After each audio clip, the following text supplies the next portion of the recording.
दोस्तों, स्वागत है आपका हमारे चैनल नेक इन इंडिया पर। आज की कहानी का टाइटल है विनम्रता की ताकत। इससे पहले कि हम आपको आगे की कहानी सुनाएं, प्लीज हमारा चैनल जरूर सब्सक्राइब करें। एक बार की बात है, एक छोटे से गांव में एक साधु रहते थे। साधु अपनी विनम्रता और सरल स्वभाव के लिए जाने जाते थे। गांव वाले उनसे बहुत प्रेरित थे और उनकी बातों को ध्यान से सुनते थे। साधु हर दिन गांव के बच्चों को शिक्षा देने के लिए गांव के स्कूल जाते थे।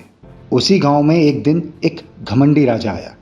उसे अपनी शक्ति और धन पर बहुत घमंड था। उसने गांव वालों से पूछा, तुम लोग इस साधु को इतना आदर क्यों देते हो? वो तुम्हें क्या दे सकता है जो मैं नहीं दे सकता? गांव वालों ने उत्तर दिया, महाराज, साधु हमें सिखाते हैं कि धन और शक्ति से कोई बड़ा नहीं होता। सच्ची ताकत विनम्रता में है। राजा ने इसे चुनौती के रूप में लिया और साधु के पास गया। उसने साधु से कहा, मैं जानना चाहता हूं कि तुम्हारी विनम्रता की शक्ति क्या है।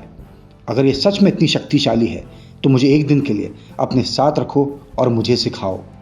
साधु ने मुस्कुराते हुए राजा को अपने साथ एक दिन बिताने के लिए कहा। उन्होंने राजा को सादा भोजन दिया, जमीन पर सोने के लिए कहा और गांव के लोगों के बीच विनम्रता के साथ रहने की शिक्षा दी।